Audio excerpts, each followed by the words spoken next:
Hi friends, welcome back to my channel. ఈరోజు చిన్న harvest అండి. సండే సరదాగా హార్వెస్ట్ చేద్దామని దిగాను చెట్లలోకి. ఇవాళ పందిరి చిక్కులు ఉన్నాయి. చాలా చిన్నగా ఉన్నాయి సైజ్ మాత్రము, కానీ చాలా ఫ్రెష్గా ఉన్నాయి. అయిపోయిన సంవత్సరం వేసిన చెట్టు కాబట్టి అందుకని బలం తక్కువ అలా వస్తుంది అనుకుంటున్నాను. అయినా కూడా గుత్తులు గుత్తులు ఉన్నాయి, చూసారా? చూడండి ఎంత పెద్ద గుత్తో.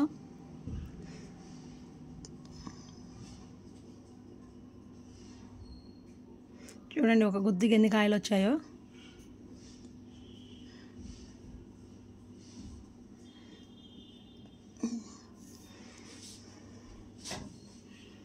చాలా లేతగా చాలా ఫ్రెష్గా ఉన్నాయి కదా.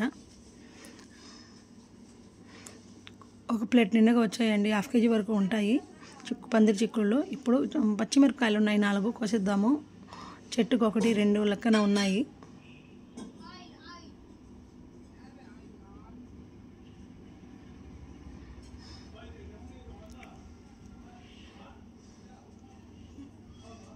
పచ్చిమిరపకాయలు కోసిస్తున్నాను. అవి పిందెలుగా ఉన్నాయి. అవి ఇంకొకసారికి వస్తాయని వదిలేస్తున్నాను. పందిరి చిక్కుల్లోనండి వెడల్పుగా ఉంటాయి. అవి బయట అమ్మేవి. అవి కూడా కొంచెం ఉన్నాయి, కోసేస్తున్నాను.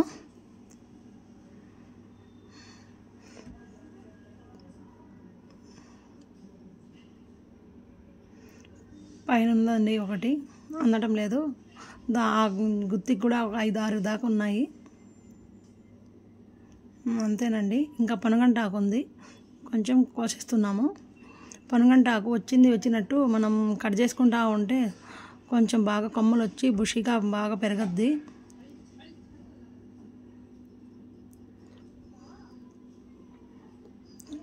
పనుగంటాకు వస్తూ ఉంటుందండి.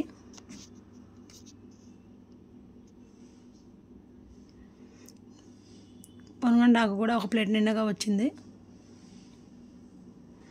కొంచెం కరివేపాకు కావాలి కదా ఇవాళ, అందుకని కరివేపాకు వస్తున్నాను కొద్దిగా.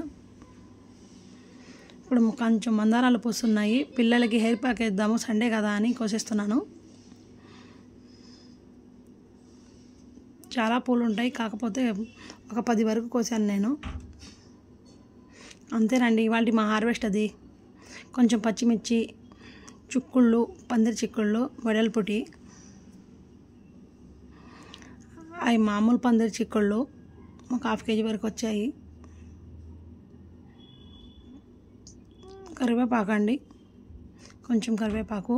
ఇవాళ మనం చేసిన హార్వెస్ట్లలో పనుగంటాకు